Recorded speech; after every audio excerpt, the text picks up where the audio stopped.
Абреками на Кавказе не рождались, ими становились. Становились в силу разных причин – социальных, нравственных, материальных. Похищенные невесты или сестра, оскорбленная честь, неосторожное слово – разве мало поводов, чтобы пролилась кровь обидчика? Но и абреки встречались разные. Были и благородные, такие, как Робин Гуд из английского народного эпоса, Карл Мур, немецкого поэта Шиллера, или Дубровский, великого Пушкина.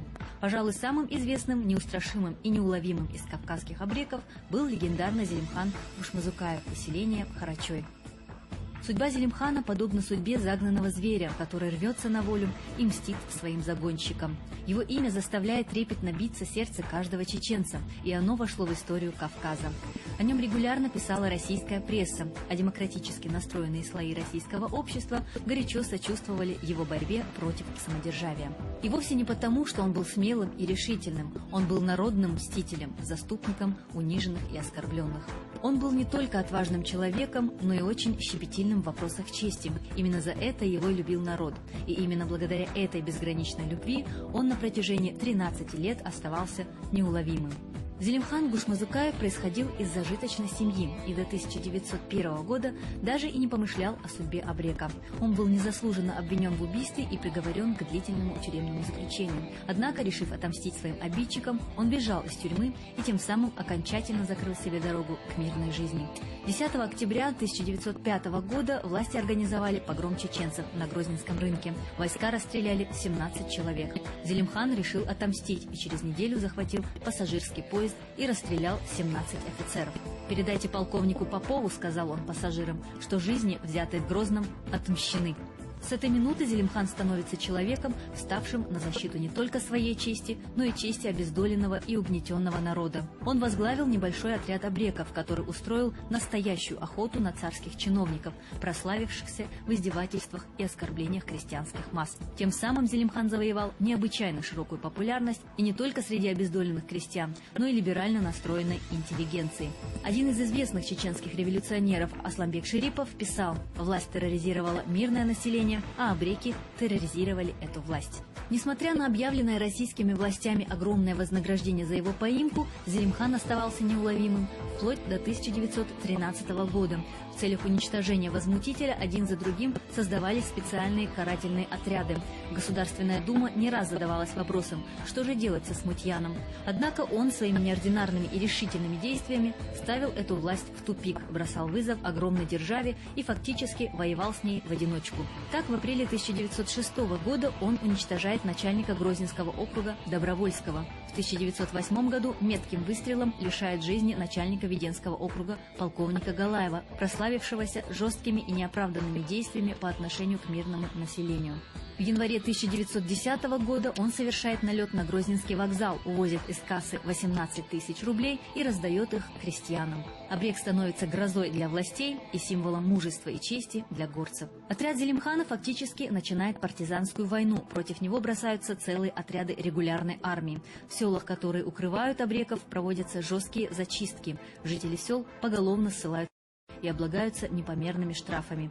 Но никто из крестьян не выдает своего героя. В 1910 году начальник Назрановского округа князь Андронников захватил в заложники жену и детей Зелимхана, за что поплатился своей головой. Абрек с горсткой товарищей лично застрелил Андронникова прямо на марше, когда он во главе 2000-го отряда вез его семью во Владикавказ. Власти доведены до отчаяния. Все, что ими предпринимается против абрека, не дает положительных результатов. За помощь в поимке легендарного абрека царское правительство назначило 5000 рублей, а впоследствии эта сумма была увеличена до 18 тысяч. Рассказывают, что однажды Зелимхан прибыл в Грозный. Здесь, на стене одного из домов, он увидел объявление начальника округа. За голову Зелимхана обещана награда. Абрек дописал на объявлении: «Читал внимательно, с ценой не согласен. Добавлю от себя еще 10 тысяч рублей. Зелимхан». До сих пор в народе рассказывают быль и о том, как однажды во время гастролей по Кавказу случайно в заложники к Зелимхану попал знаменитый певец Федор Шаляпин. Когда Зелимхан узнал, кто попал ему в руки, он просто попросил его спеть. Когда Шаляпин спел, растроганный до слез абрек отпустил его на свободу, но взял с него слово, что он никому не расскажет, что видел слезы на глазах чеченца. Шаляпин сдержал свое слово и рассказал эту историю только в 1938 году на смертном одре. Примерно в это же время приказом по области в целях уничтожения абрека и его соратников формируется охотничий отряд во главе с войсковым старшиной Вербицким. Вскоре этот отряд на Гудермесском рынке устроил побоище, в результате которого погибло несколько мирных чеченцев. Зелимхан решил отомстить и убить Вербицкого, но от этого шага его отговорил авторитетный чеченский интеллигент, которого он не мог не послушать. И тогда Зелимхан решает отомстить Вербицкому другим способом – совершить набег на Кизляр и ограбить местное казначейство. При этом он решается на беспрецедентный шаг. Он предупреждает Вербицкого о запланированном месте и времени нападения. Отряду в 60 человек во главе с Зелимханом удалось совершить невероятное. Переодевшись казаками, абреки удачно обошли засады, ограбили казначейство и скрылись, не потеряв ни одного человека. В полицейском отчете сообщалось, что скрыться Зелимхану помогли жители одного из чеченских сел. Они стерли следы, оставленные копытами коней абреков на 15-верстном отрезке дороги, говорилось в этом отчете. Добыча от налета была совсем небольшая, всего-то 5000 рублей, но это было не главное. Вербицкому удалось отомстить, и он попал под суд за бездействие и неудачу в поимке Зелимхана. О популярности и авторитете абрека свидетельствуют и почтовые открытки, выпущенные земской почтой. На одной из них написано «Взятое в плен семейство Зелимхана». Другая фотография снята на железнодорожном вокзале Грозного, когда семья Зелимхана возвращалась домой из Сибири. На ней с двух сторон стоят вооруженные казаки, а между ними семья Зелимхана. Каждый солдат или казак считал за честь сфотографироваться с семьей абрека. О Зелимхане знали и русские революционеры, однако им так и не удалось установить с ним контакт, о чем они впоследствии глубоко сожалели. Ведь из Зелимхана мог бы получиться еще один Котовский. Тем не менее, связь с революционным движением в России Зелимхан все же установил через анархистов. Так, в 1911 году со знаменитым абреком встретились несколько студентов-анархистов из Ростова-на-Дону. Они подробно рассказали о той борьбе, которую ведут рабочие и крестьяне по всей России. Зелимхан с сочувствием и поддержкой отнесся к гостям. Они расстались с друзьями и соратниками. Зелимхан был неуловим и выбирался из самых трудных ситуаций. Так, в октябре 1911 года ему удалось выйти из окруженного села Сунжинское, а в декабре того же года он умудрился уйти невредимым из окруженной пещеры. Причина все та же – его поддерживал народ. Любое село почитало за честь приютить Зелимхана, несмотря на то, что за это селу грозило полное уничтожение. Однако в 1913 году все же нашелся предатель, который за крупное вознаграждение 18 тысяч рублей и 300 десятин земли сдал Зелимхана. 26 сентября 1913 года близ Шали тяжело больной Зелимхан был окружен целым полком карателей и после многочасового боя убит. Примечательно то, что враги более 5 часов боялись подойти к телу погибшего абрека, и мертвый он наводил на них страх и ужас. Страшная весть о гибели абрека облетела Чечню мгновенно. Горцы не верили и не хотели верить этому. Тем не менее, Чечня потеряла своего великого сына-бунтаря, имя которого сегодня осталось в народных песнях и легендах, в народной памяти. Сохранилась уникальная фотография, облетевшая тогда весь мир. Большая группа солдат и офицеров, участвовавших в поимке Зелимхана, стоит вокруг трупа человека-легенды. Офицеры считали для себя великой честью сфотографироваться, пусть и с убитым, но Зелимханом. Говорят, эту фотографию показали и царю Николаю II. Он долго и внимательно смотрел на нее, но так ничего и не сказал.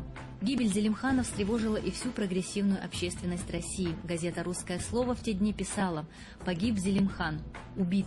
И такую болью отзывается это известие в душе у нас. Жалко его и стыдно за себя, за нас, воевавших с одним человеком. Ведь мы воевали с одним. И вот теперь победили.